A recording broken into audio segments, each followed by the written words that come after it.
Students, मैं सुनीता द्विवेदी हिंदी की online class लेकर आपके समक्ष प्रस्तुत हुई हूँ।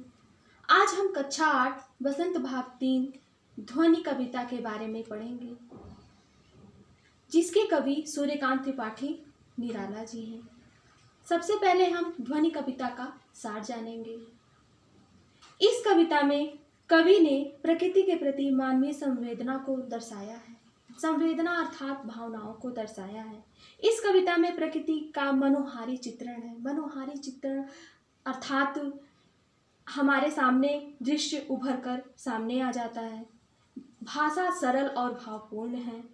तद्भव और तत्सम शब्दों का प्रयोग किया गया है। जैसा कि आप लोग जानते ही हैं कि तत्सम शब्द संस्कृत से आए हैं और इसी का बिगड़ा हुआ रूप तद्भव है। इस कविता में कवि आशावादी दृष्टिकोण रखते हैं, इसलिए वह जीवन की सुंदरता को पूरी तरह से जीना चाहते हैं।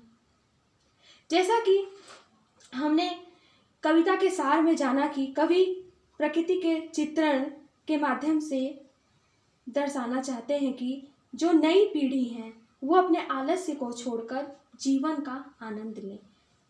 तो सबसे पहले हम लोग पहली पंक्ति को देखते हैं। अभी न होगा मेरा अंत, अभी अभी ही तो आया है, मेरे वन में मृदुल वसंत, अभी न होगा मेरा अंत। अभी न होगा मेरा अंत, अंत का अर्थ है समाप्ति।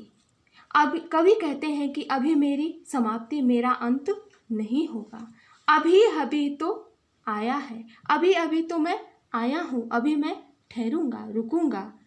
मेरे वन में मृदुल बसंत, मेरे अर्थात कवि कहते हैं कि मेरे वन का अर्थ है जीवन में, मृदुल कोमल, वसंत एक ऋतु है जिसे हम ऋतुओं का राजा कहते हैं। इस ऋतु में जो पेड़ पौधे होते हैं वो सब हरे भरे हो जाते हैं, प्रकृति एकदम सुहावनी लगने लगती है। तो उसी प्रकार से जो कवि हैं उनके मन में भी मृदुल बसंत आया है। इसी वजह से वो कह रहे हैं कि अभी मेरा अंत अभी नहीं होगा। दूसरी पंक्ति देखते हैं।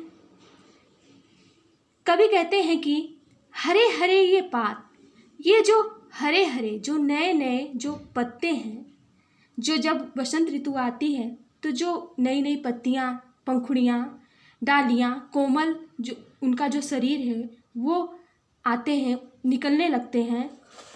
मैं ही अपना स्वप्न मृदुल कर, मैं स्वप्न का अर्थ है सपना, मृदुल कोमल, कर का अर्थ है हाथ, मैं अपने कोमल हाथों से उनका स्वप्ना स्वयं पूरा करूँगा।